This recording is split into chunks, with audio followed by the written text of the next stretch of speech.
Política, sociedad, análisis, economía y más contenidos en Opiniones Encontradas. Buenas tardes para todas y todos. Gracias por conectarse con AMI, la Alianza de Medios Independientes. Saludo a Felipe Martínez de Desde Abajo, a Laura Cruz de Canal 2 y a Raúl Civechi de Desinformémonos. En un momento también nos va a acompañar Yanni Vallejos del Grupo Cabilando. Este 2021 fueron varios los países que eligieron o van a elegir a sus mandatarios. Perú, Ecuador y Haití eligieron a inicios de este año y más recientemente Nicaragua, Honduras y en proceso actualmente está Chile. Además, Venezuela y México también vivieron algunos comicios. Ahora también de cara al 2022, con Colombia y Brasil que también elegirán presidentes. Vamos a arrancar precisamente con este tema. Y para iniciar me gustaría preguntarle a Raúl si vemos algunas similitudes a la hora de escoger a los representantes de los pueblos en toda Latinoamérica, o cada elección y proceso electoral son un tema que se desarrolla únicamente en el interior de cada país, al país que corresponden estas elecciones. Raúl, ¿me escuchas? Yo creo, Erika, que estamos en un momento muy particular de América Latina y del mundo, porque son elecciones que se producen en plena pandemia.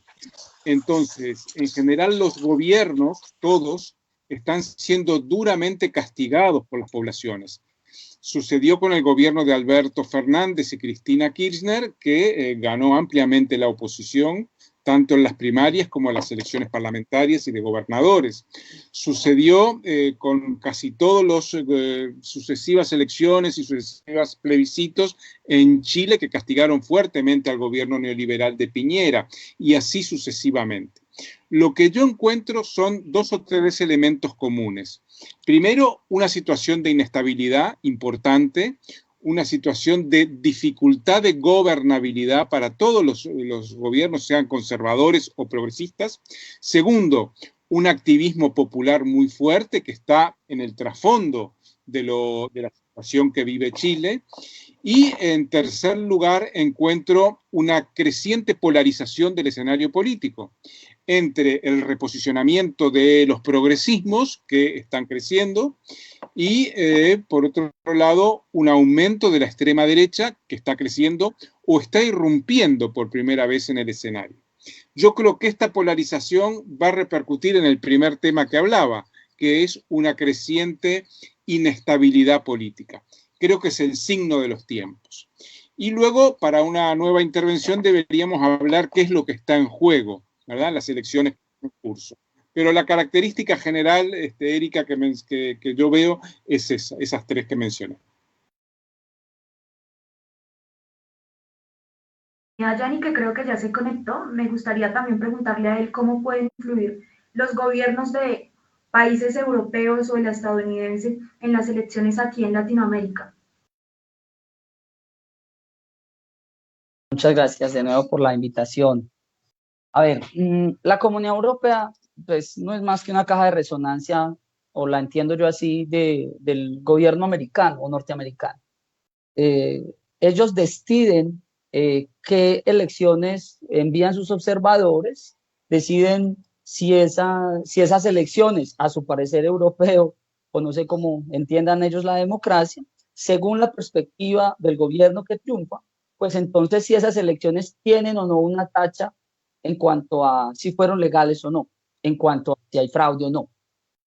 Entonces, claramente, cuando son sus candidatos, y digo son sus candidatos porque efectivamente impulsan candidatos, tienen unas apuestas allí, cuando son esos candidatos los que triunfan, pues básicamente las elecciones no tienen ningún inconveniente. Las resaltan y son entonces presentadas a todas luces, entonces como claras.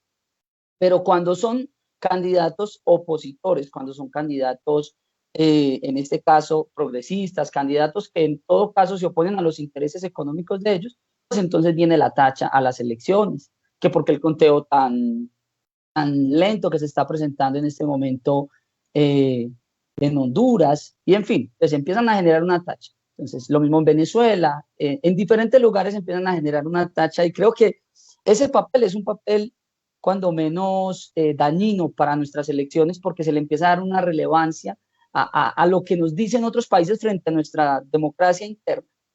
Creo que es muy importante, digamos, tener unos órganos claros, confiables, y creo que eso es lo que debe bastar, porque pues, ¿qué nos dice la Comunidad Europea o qué nos dicen los Estados Unidos? Pues sabemos que va mediado por sus intereses económicos y en este caso también políticos.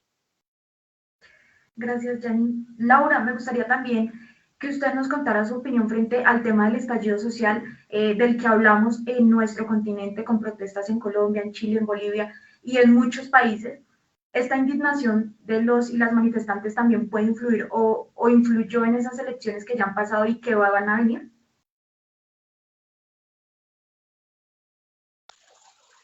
Hola a todo el equipo de esta mesa, hola Erika, hola Felipe y a todos los compañeros. Bueno, sí, no, porque si vemos el caso de Ecuador, pues Ecuador denuncia el paquetazo, ¿no?, que iba a montar Lenín Moreno, y hay una fuerte movilización porque les iban a subir los impuestos a la gasolina, ¿no? La mayoría son transportadores de alimentos y pues se iba a incrementar el costo de vida. Sin embargo, queda este presidente Guillermo Lasso, que para todos es una sorpresa, ¿no? Después de este estallido social, quedar Guillermo Lasso, que es un empresario y es el principal accionista del Banco Guayaquil, es liberal y conservador. Entonces uno dice, bueno, ¿qué pasó? ¿Verdad? Después de estar Lenín Moreno, que pues traiciona un poco, traiciona entre comillas a Rafael Correa, y vuelven a elegir a un candidato, a un presidente que va por esa misma corriente después de lo que vieron que fue Lenín Moreno, y que, bueno, favorecen los intereses económicos de las grandes empresas. Entonces uno dice, bueno, después de estas protestas, ¿cómo pasa esto? Vamos con el caso de Chile. Gana una persona, la primera vuelta, por supuesto, gana una persona que es totalmente conservadora, que saca un 27%, que está en contra del matrimonio igualitario, que está en contra del aborto, que a todas luces es un machista, que está también, tiene fuertes relaciones con Estados Unidos, y pasa la primera vuelta, ¿verdad? Claro que le va ganando al otro candidato por un punto, creo. No es una marcada diferencia.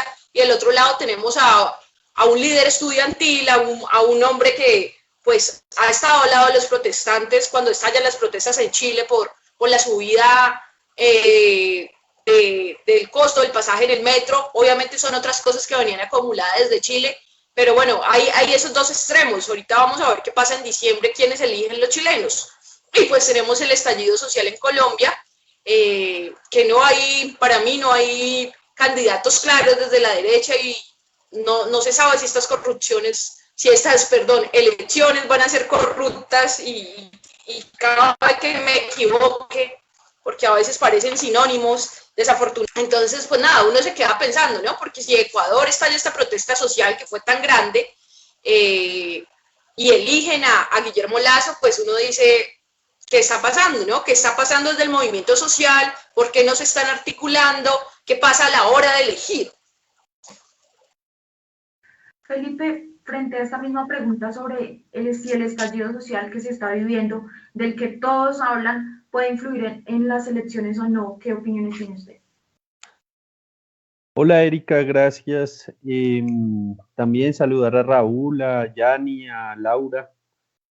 Y bueno, frente a tu pregunta, yo veo que hay una cuestión que le escuché hace poco a Raúl precisamente, y es pues la dificultad que existe hoy para volcar los estallidos sociales a las urnas.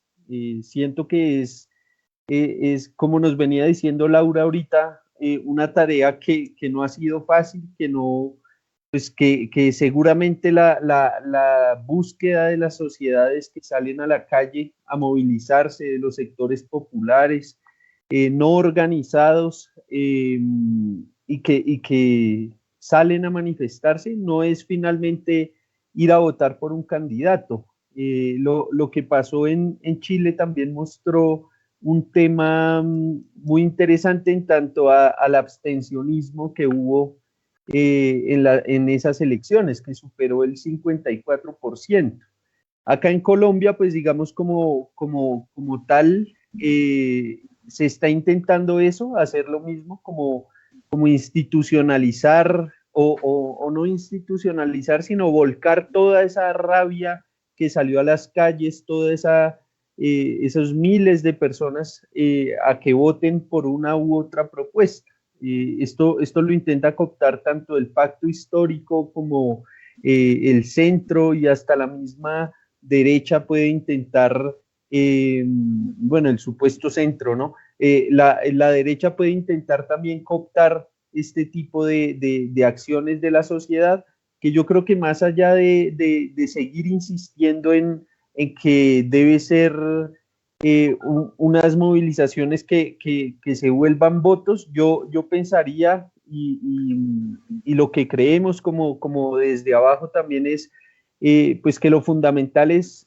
gestar organizaciones populares, comunitarias y sociales en barrios, en veredas, en diferentes lugares, para empezar a crear realmente escenarios democráticos en donde la democracia sea vivida y experimentada más allá del voto cada 4 años en las elecciones. Entonces, creo que pues es un reto que quienes están en el camino de las elecciones van a tratar de condensarlo todo por esa vía institucional, y quienes pensamos que hay otras maneras también, pues que tampoco discuto con quienes están en lo electoral, pues pensaría que hay que fortalecer realmente, son organizaciones fuertes, organizaciones democráticas, horizontales, muy diversas y plurales, para empezar a construir una vida en dignidad. Gracias, Felipe. Antes de seguir avanzando con nuestro programa, ya que tocamos las primeras opiniones, también me gustaría que las personas que nos escuchan en este momento se comunicaran también al número que ponemos en nuestras redes sociales, y también nos contaran qué percepciones tienen, qué opiniones tienen. Y ahora también vamos a escuchar a nuestro primer experto, él es Carlos Bustos Reyes, quien nos habla también del panorama en Chile. Muy buenas tardes, nos encontramos en un periodo altamente complejo en Chile, en el proceso eleccionario, porque estamos viendo dos procesos que avanzan en paralelo. Uno es la convención constituyente, que fue elegida el año pasado, de amplia diversidad, donde están todos los sectores de la sociedad, y por otro lado nos vemos enfrentados a elecciones políticas. ¿Qué es lo que une estos dos procesos? Que el Poder Ejecutivo, a través de las elecciones políticas y el cambio de gobierno, puede favorecer o puede inhibir este proceso de construcción de una nueva constitución. No obstante, que el proceso de la constituyente avanza en forma autónoma y no puede ser influido por el Poder Ejecutivo. Sin embargo, puede poner problemas, cortapisas o situaciones en conjunto con el Congreso. No obstante, las elecciones que recientemente se desarrollaron en Chile tuvieron como resultado un triunfo de los sectores conservadores, incluso neofascistas, conducido por José Antonio Kast, que es un representante del Partido Republicano, quien obtuvo la primera mayoría en la primera vuelta, dejando y desplazando a otros de sectores de derecha que son bastante más liberales o democráticos. No obstante, él obtuvo el primer lugar con un 27% de los sufragios, y seguidamente del candidato de la Prodignidad, del sector de izquierda, donde participa el Frente Amplio y el Partido Comunista, con un 25,9%, es decir, los separan 2 puntos. Chile se va a enfrentar a un balotaje o a una segunda vuelta el día 19 de diciembre. ¿Cuáles son las tensiones y complejidades? Primero, que se va a producir una reestructuración de las fuerzas políticas, y durante esta semana se va a producir un apoyo a el planteamiento a Prodignidad al candidato Boris, ¿no?, de ser una persona que conduzca los destinos de la nación como presidente. Entonces, en esa situación a él se le ha dado la responsabilidad y ha sido apoyado por diversos partidos, más allá de la Alianza Pro Dignidad. ¿Qué significó ello? Que se está viendo como un problema serio y grave la amenaza de que la ultraderecha, el neofascismo, tome el poder en Chile el 19 de diciembre. Eso significa retrotraer una serie de avances democráticos específicamente planteados por José Antonio Kast, como son, primero, eliminar el Ministerio de la Mujer, que había sido un avance; segundo, terminar o tratar de anular la ley que permite el aborto en 3 causales. En cuarto lugar, significa organizar una persecución a dirigentes radicales de izquierda a nivel latinoamericano con estas organizaciones internacionales del neofascismo. Es decir, se corre el riesgo alto de caer en un neofascismo en un ámbito democrático. ¿Por qué ha ocurrido esto? En cierta manera porque tiene que ver con el triunfo cultural del pinochetismo y del neoliberalismo, en el sentido que permitió que las personas se desafectaran del ámbito de lo político, porque solamente un 47% de la cantidad de personas que podía votar lo hizo, y por tanto mucha gente no votó. Eso significa que si bien es cierto las votaciones tienen representatividad, pero no vota la mayor cantidad de la población porque es un voto voluntario, y por tanto hay muchos sectores que no participan en las votaciones porque consideran que no se solucionan los problemas, o simplemente porque hay un triunfo del individualismo que tiene un carácter neodarwiniano. Entonces, aquí nos vemos enfrentados a una situación altamente compleja, en la cual por un lado tenemos un proceso político que es la convención constituyente, y por el otro lado las elecciones políticas. Sin embargo, este proceso avanza con sus tensiones y contradicciones. La convención constituyente se ha ido fortaleciendo en su proyecto y en su propuesta de transformación. Están las discusiones, se van haciendo alianzas, se establecen bloques que permiten que vaya a dar cuenta y vaya a dar a luz una nueva constitución para plebiscitarla a nivel nacional. Sin embargo, por el otro lado tenemos el problema con el neofascismo, con José Antonio Kast, que está llegando a una situación compleja que ha provocado una reacción de la población en su conjunto. No obstante, es importante señalar que este problema se debe también a que durante el periodo de la concertación no se aportó a transformaciones culturales y educativas, es decir, se mantuvo esta segregación educativa, esta separación de sectores, esta segregación social, y se fortaleció la diferenciación, la segregación y el maltrato social, y una acumulación de la riqueza por los sectores más poderosos con una educación bastante segmentada. Eso condujo a una disminución en los niveles de educación de la población y un descrédito permanente hacia la política, que es parte de la narrativa permanente que vino desde la dictadura y que se ha mantenido hasta hoy día. No obstante, la situación está en su juego más dinámico. Es posible una reacción de los sectores populares, pero también es posible el triunfo de Kast. Es decir, estamos enfrentados a una situación crítica, inesperada por la mayoría de las personas democráticas de este país, y eso ha llevado a que todos los partidos de la antigua concertación apoyen sin condiciones a Gabriel Boric para ser el siguiente presidente de la República, en un proyecto de transformación que fortalezca la Asamblea Constituyente, que es una convención, para provocar transformaciones necesarias para Chile. Ese es el escenario en el cual nos encontramos visto y que debemos aportar a su transformación. Por tanto, en términos claros, en Chile se vive una situación concreta, compleja, similar a la que vivió Brasil con Bolsonaro y Estados Unidos con Trump, es decir, la ultraderecha con posibilidades de gobierno y los sectores conservadores anteponiéndose a las transformaciones de cambio. Muchas gracias.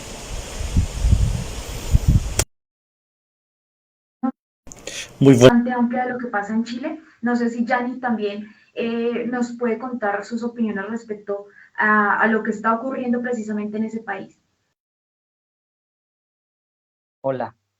Sí, o sea, digamos aunado a lo que el compañero decía y frente a lo que decía Felipe, es que yo creo que hay dos dinámicas que deberían ir de la mano y que de pronto se nos pierde de vista que no van así siempre. Y es una la dinámica de la movilización social, del movimiento social, de la organización social, y otra la dinámica electoral. él lo decía, claro, o sea, una persona puede estar inconforme, muy inconforme, en un estado muy precario, sin embargo, no le interesa ir a votar, pero sí le interesa ir a movilizarse. Entonces, no necesariamente lo uno va a ser reflejo de lo otro. Creer que simplemente porque hay constituyente, entonces ya se va a ganar de sobra y que en este caso los reaccionarios, la ultraderecha o la misma derecha liberal se va a quedar quieta, pues para mí era cuando menos ingenuo. Y creo que lo que ocurrió, pues me parece que es importante porque creo que da un campanazo de alerta. Lo que viene para Chile, ya lo decía el compañero, no es más que el fascismo, pues es que lo dicen, vamos a hacer muros, vamos a devolvernos digamos, a quitar derechos que consideramos no deben tener la gente. O sea, esa es la apuesta. Y sin embargo obtuvo un 27%, o sea que sigue existiendo en esa sociedad chilena un grupo considerable de personas, obviamente muy acaudaladas, que seducen a otras personas, porque esa es la mayoría, obviamente no tiene ese caudal de dinero, y que lleva a votar, o no sé cómo electoralmente entonces obtienen esos resultados. El último sondeo pues ya empieza a mostrar un poco más adelante a Boric, pero es preocupante porque yo creo que también hay esa puja que lo mismo puede venir para Colombia en próximas elecciones, ¿cierto? De creer que porque hay descontento social, entonces la gente se va a volcar a votar al candidato que no representa la institucionalidad. Creo que eso es un error muy grave y creo que Chile se está organizando y es un ejemplo para Colombia. Gracias, Gianni. Felipe, frente al panorama de Chile, ¿qué percepciones tiene? Pues yo creo que solamente complementaría el comentario de Gianni y el comentario del compañero que habló directamente desde Chile, pues que tiene su visión. Siento que finalmente lo que hoy el conjunto de la sociedad chilena ha venido también denunciando es el neoliberalismo como un sistema de explotación, de despojo de pocos recursos y, y muchas deudas. Entonces, pues eso implica realmente consolidar escenarios participativos, democráticos, comunitarios, en donde la organización popular, la organización social, pues vuelva a tejer y a fortalecer esos lazos comunitarios que rompe el neoliberalismo con la lógica del individualismo que trae de fondo. Entonces yo creo que hoy algunos sectores organizados de la sociedad chilena seguramente están buscando otras formas de superar la democracia formal que existe y construir otro ejercicio de la democracia, otro ejercicio pues para decidir sobre la vida de los pueblos. Lo que pasa en Gualmapu con las comunidades mapuche es muestra de pues, que los pueblos indígenas originarios están recuperando tierras, están creando otras lógicas de vida, otras dinámicas de la política y que, pues digamos, en las ciudades, cuando empezaron las movilizaciones y las múltiples asambleas comunitarias que se generaron, populares, esas asambleas pues van mostrando que hoy la sociedad, no solo la chilena, sino creería que a nivel internacional están buscando otras formas de construir la política y la vida. Entonces, por ahí dejaría yo mi aporte. Raúl, frente a las elecciones de Honduras que se desarrollaron recientemente, ¿qué podemos también analizar? Porque se hablaba de una dictadura y ahora también con la presidenta Xiomara Castro, que es de izquierda, ¿qué vemos que influyó o cómo se desarrolló el tema de la movilización ciudadana también en estos resultados? Bueno, primero, antes de entrar al tema, quisiera aclarar un par de puntos. La gente que se manifiesta, un poco abundando en lo que decían antes, y la gente que vota es gente distinta. ¿Quiénes se manifestaron desde el 28 de abril en Cali, en Medellín, en Bogotá? Jóvenes y jóvenes. ¿Quiénes votan? Todos. Y el conservadurismo es mucho mayor entre las personas mayores. ¿Por qué? Las personas mayores no se socializan en la plaza, tomando cerveza, bailando, conversando, se socializan o se relacionan básicamente frente al televisor. no hay diálogo intergeneracional. Entonces, esto no es para condenar ni a los jóvenes ni a los mayores, pero hay realidades societales distintas. Entonces, el voto de un joven que estuvo 2 meses en un punto de resistencia vale lo mismo que el del viejito que está frente a la tele y le hace caso a lo que dice la televisión. Y bueno, este es el gran lío de la democracia y yo no la critico, pero los comportamientos son muy distintos. Yo creo que en Chile va a ganar Boric y creo que el triunfo de Xiomara Castro en Honduras es muy importante, pero hay mayores problemas que yo los veo, o sea, yo creo que es mejor que gane Boric, es mejor que gane Xiomara, pero en todo este asunto hay un gran lío. Criticamos el extractivismo, criticamos la minería, el modelo económico actual, ¿verdad? Las locomotoras minero-energéticas, toda esta economía tan depredadora. Pero no tenemos alternativas. No hay una economía que usted diga, bueno, este es el plan. Sabemos que esos jóvenes que son la fuerza social en Colombia, en Chile, en Honduras, van a estar protestando si hay un fraude y van a estar, pero ellos no tienen futuro en esta economía y en esta sociedad.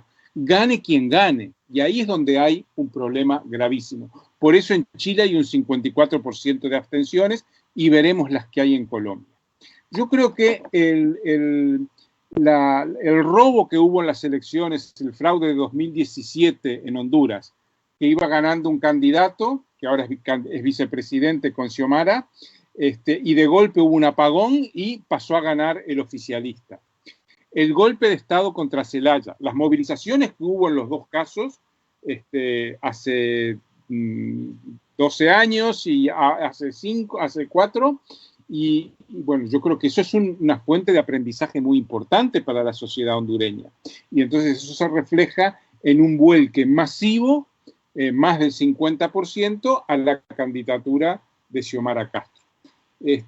Creo que son votos más contra algo, contra el status quo, contra quienes gobiernan, que a favor de algo, porque ese proyecto alternativo no está muy claro cuál va a ser. Yo creo que hoy ustedes o muchos en Colombia votarán por Petro, y es una forma de sacarse de encima a Uribe, que me parece muy bien.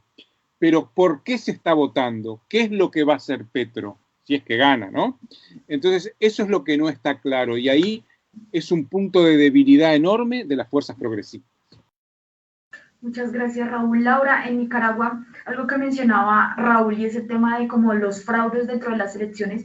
Daniel Ortega va a cumplir ya 20 años consecutivos en el poder con esta nueva elección, es su 5º mandato, y muchos sectores alertaron sobre pues, el posible fraude que se estaba cometiendo, países como Estados Unidos, la misma Colombia, porque habían 7 detenidos que eran candidatos presidenciales. ¿Qué nos dice también este tipo de situaciones frente, digamos, que a la transparencia de las elecciones en Latinoamérica y también de cara a las elecciones que vamos a tener en Colombia el próximo año?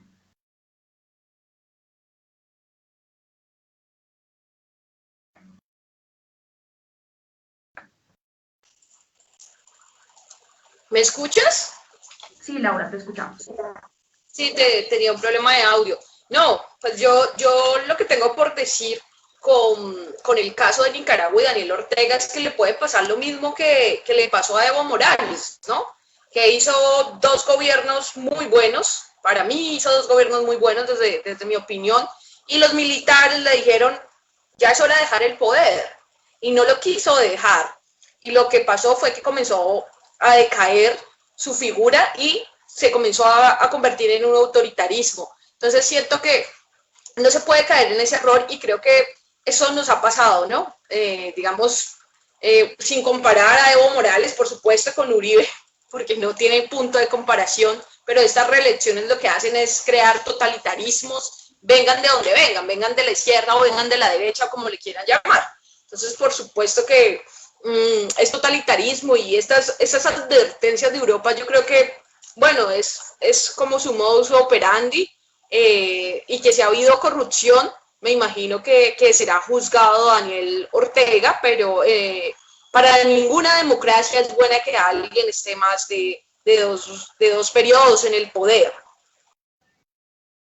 Gracias, Laura. Yanni, lo que pasa en Nicaragua, en Venezuela y en estos países puede, no sé si influir también en las votaciones que vamos a tener en Colombia, y no hablando del tema de la migración que puede venirse sobre los otros países, sino más en el desarrollo y en los resultados electorales.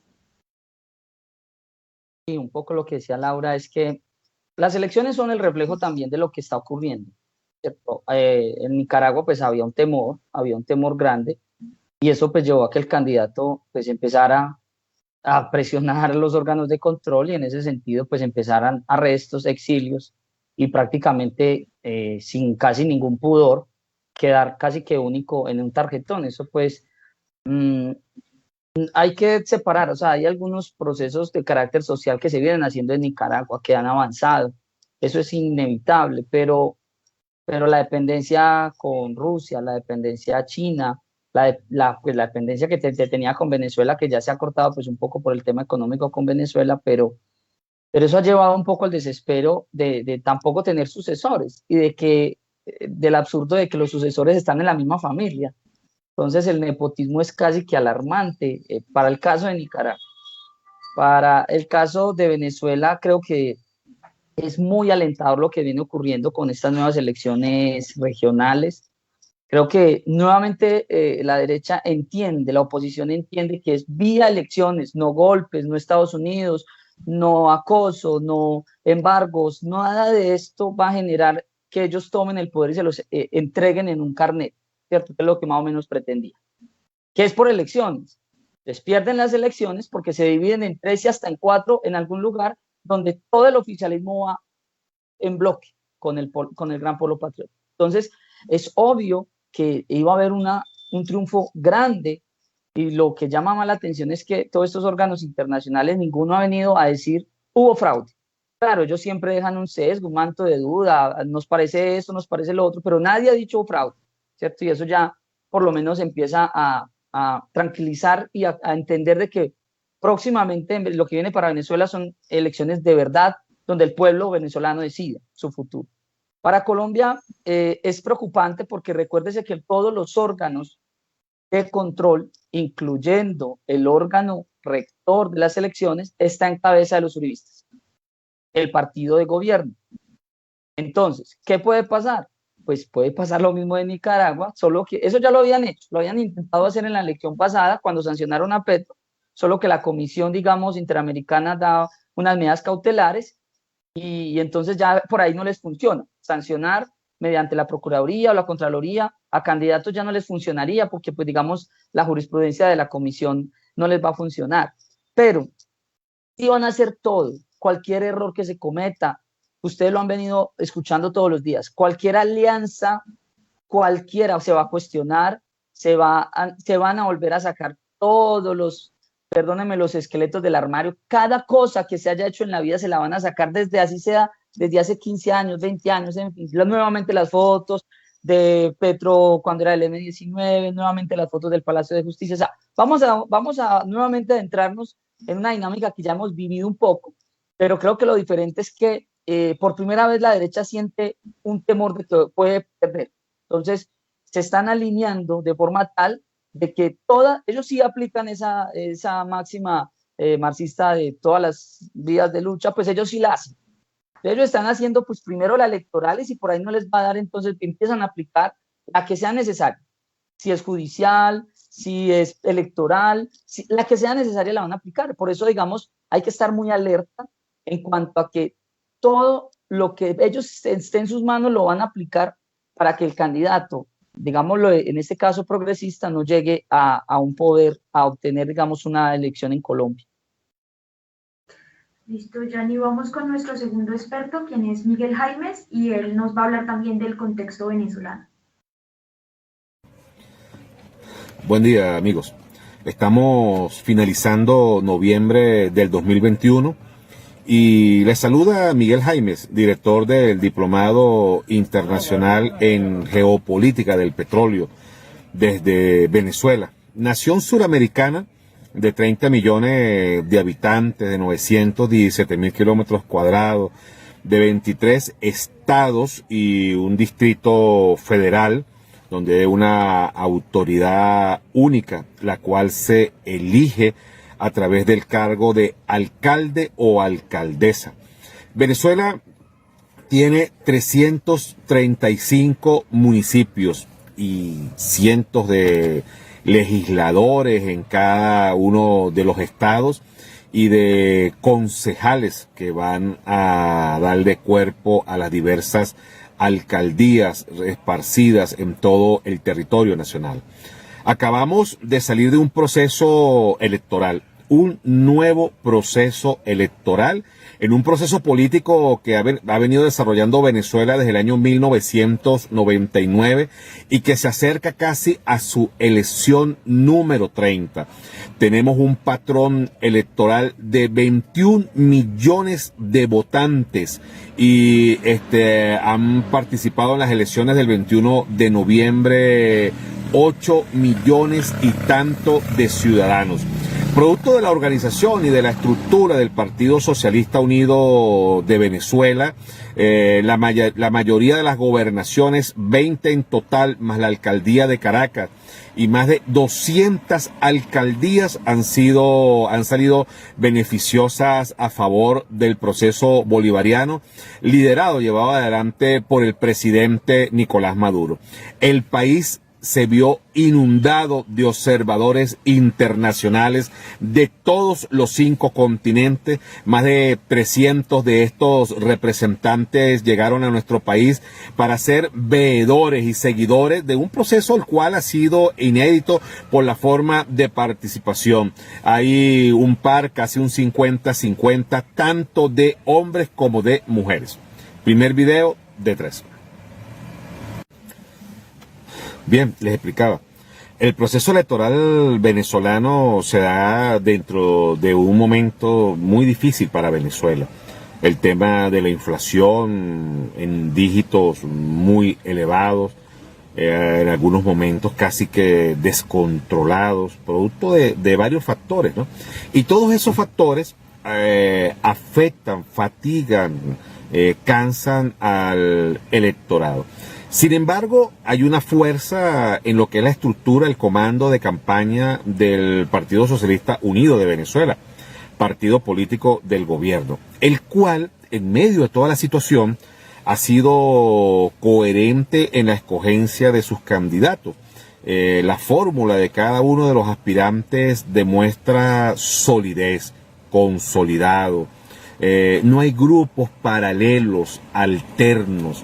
Hay una disciplina y esto nos caracteriza por ser una democracia madura, una democracia donde está la concreción de diferentes conceptos, formas e incluso alternativas de ver la política venezolana, la cual en Venezuela, como en muchas regiones del planeta, no es nada fácil el tema político, pero hay una concentración y un liderazgo en torno a cada uno de los candidatos. En Venezuela se fueron a escoger algo así como 3.500 cargos de representación popular y el partido del presidente Nicolás Maduro colocó, luego de elecciones internas y primarias, a cada candidato, a un aspirante para cada cargo de esto. Mientras que los sectores de la oposición, diversos, variados, enfrentados, escogieron algo así como unos 70.000 candidatos para los 3.500 puestos.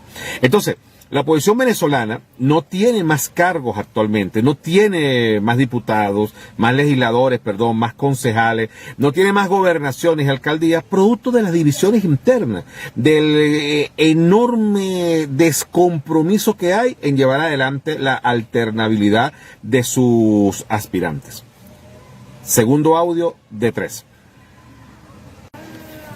Este proceso electoral va a renovar el liderazgo de los próximos años en la política venezolana.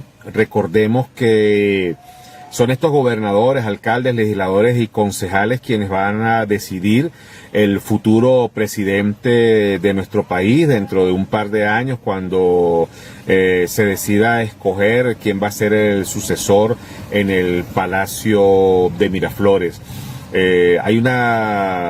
Hay un rejuvenecimiento, hay una nueva estrategia, nueva política, hay un refrescamiento de las relaciones y de los planteamientos que Venezuela quiere llevar adelante en los diversos escenarios. Hay un liderazgo, hay una transparencia de nuevos líderes en la revolución, nuevas caras. También está el respeto hacia viejos liderazgos que han cargado encima, en su espalda, han cargado lo que han sido todos estos 20 años de proceso bolivariano, los cuales no han sido fácil para la República.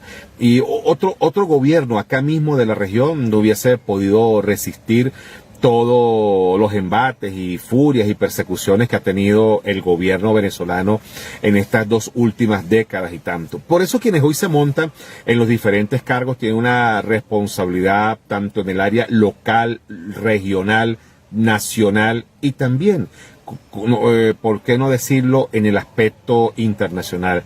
Le van a dar forma, vida, oxigenación, ayuda, transparencia al gobierno nacional. No hay un agotamiento de nuestras instituciones, hay un refrescamiento de las mismas, hay nuevos retos.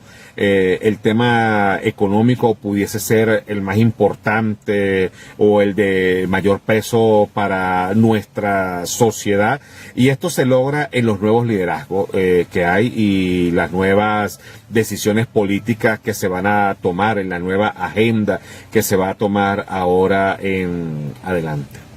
Bien, este es el tercer audio de 3. Raúl, frente al tema de Venezuela, de Brasil, ¿qué podemos esperar en estas elecciones? Digamos que las mayores críticas que le han hecho a Bolsonaro son el mal manejo de la pandemia, entonces, ¿qué puede pasar allí? Bueno, lo más probable es que en las próximas elecciones no gane Bolsonaro, aunque tiene una fuerza electoral todavía importante. No nos olvidemos que Bolsonaro tiene, como tienen en otros países, 1 millón de policías militares con sus familias que lo apoyan, militares en activo, militares retirados, más sus familias, y otros sectores de las clases medias de derecha que le dan una base mínima de 20 a 30% de los votos, y ese es el caudal mínimo que va a tener Bolsonaro, por el cual yo creo que va a pasar a una segunda vuelta, y lo más probable es que gane Lula y vuelva al gobierno y haga un gobierno igual de penoso que hizo la vez pasada, que no realizó ningún cambio estructural. Mejoró un poquito los ingresos de los sectores populares, ingresos que después se perdieron por la inflación y por otros gobiernos que llegaron, y hizo la política cosmética que suelen hacer los progresismos hoy.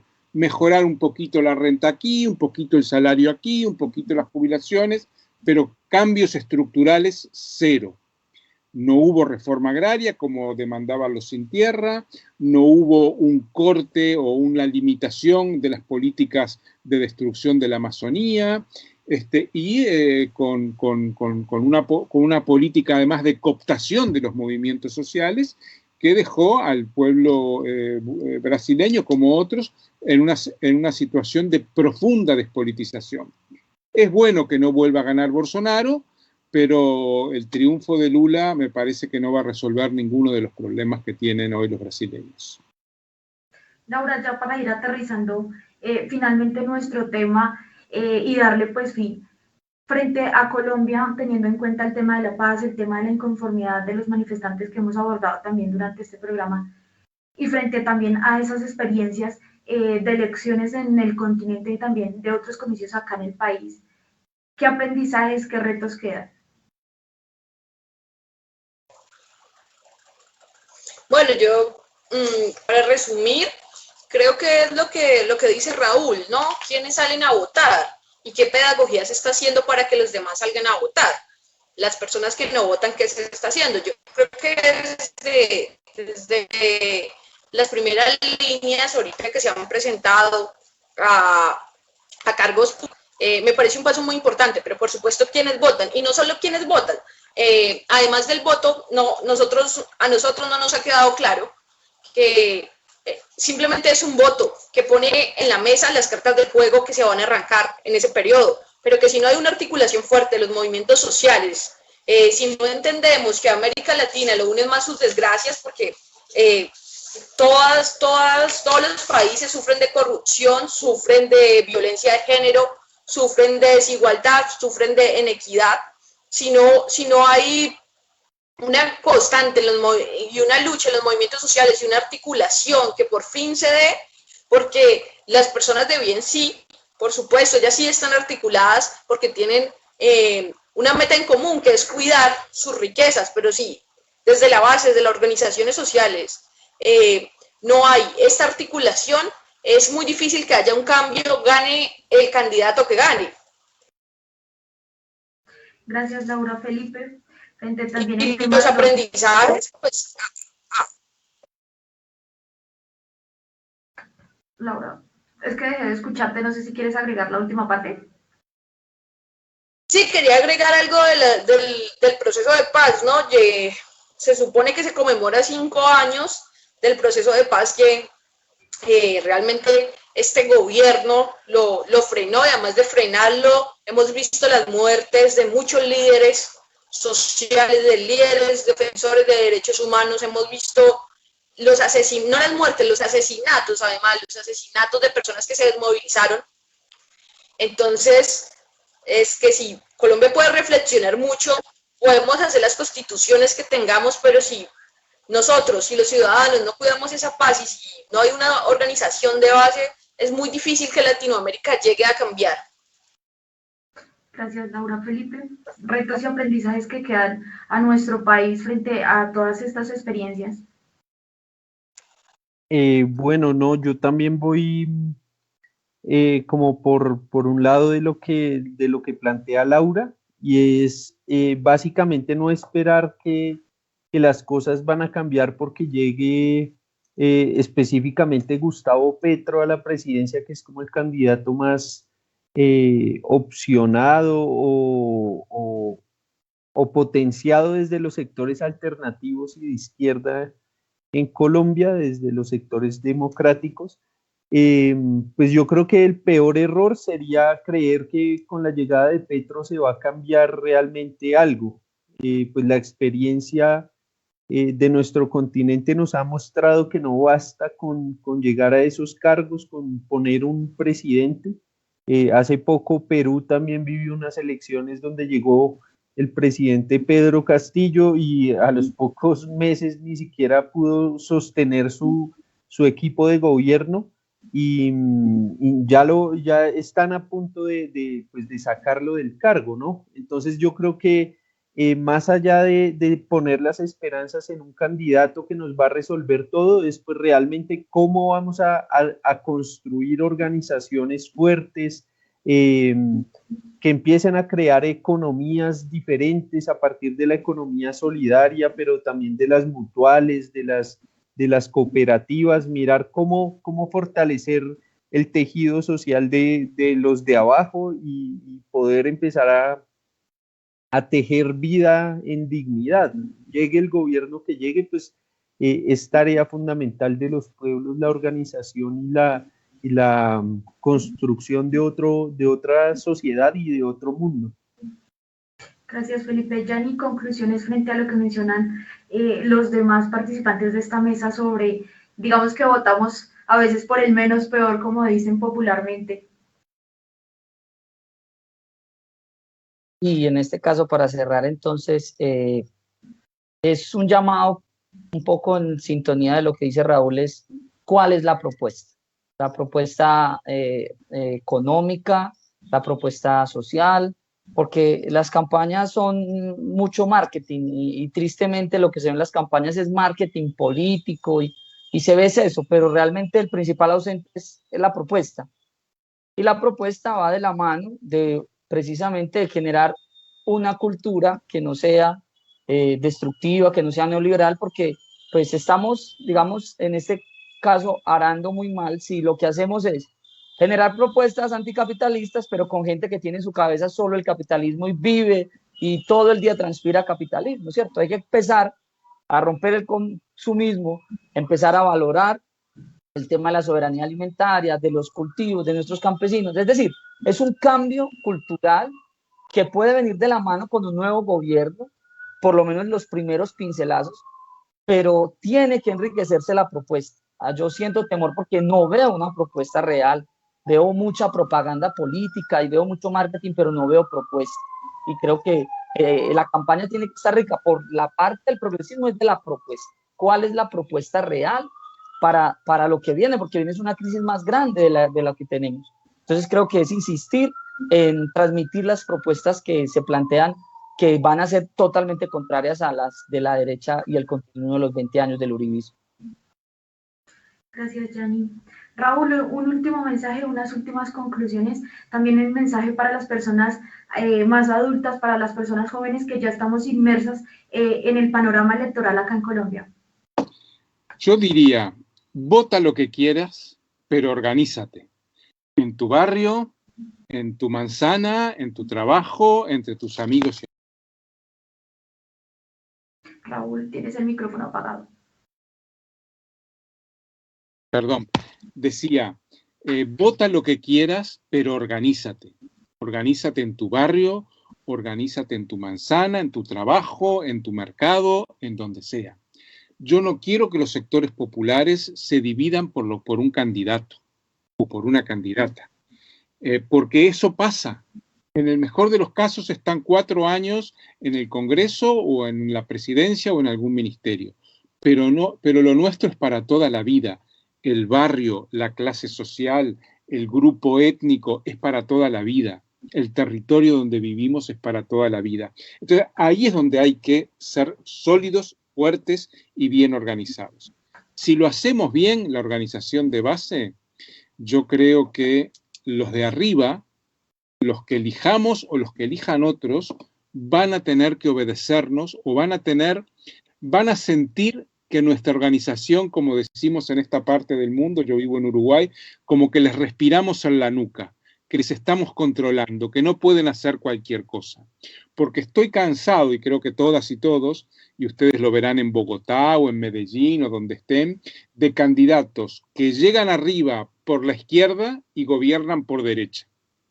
Eso es muy común, ¿verdad? Porque llegan montados a la movilización popular y después terminan haciendo una política para el mercado y para las clases altas. Y creo que eso, la única garantía que tenemos es nuestra propia organización. Muchas gracias, Raúl, y gracias a todos por haber participado una vez más en este programa, sobre todo a quienes estuvieron un rato con nosotros a través del Facebook, de todos nuestros medios que frecuentemente están lanzando contenido. El miércoles nuevamente estaremos desde las 5 de la tarde, hora Colombia y México, con otro programa, escuchando más opiniones encontradas.